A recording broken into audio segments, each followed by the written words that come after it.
The Elddis Evolution 196 is the typical 6-berth, 6-belted family motorhome with a gross vehicle weight of 3,500 kilograms. The electric bed is one of the simplest operations in the motorhome industry. Firstly, insert the key into the control panel and turn to the on position. Press the downwards button which will lower the bed accordingly.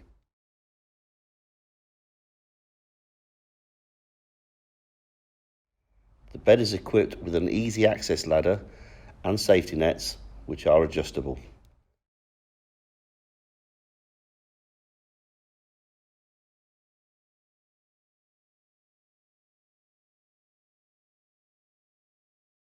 To raise the bed, simply press the button to the upwards position, which in turn will raise the bed into its travelling position.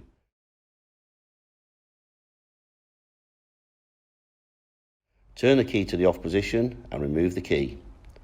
The lounge area also converts into a large double bed, which can also be in use when the electric bed is in the lower position due to these safety stoppers. The rear lounge also converts into a large double bed, completing the 6-berth sleeping areas.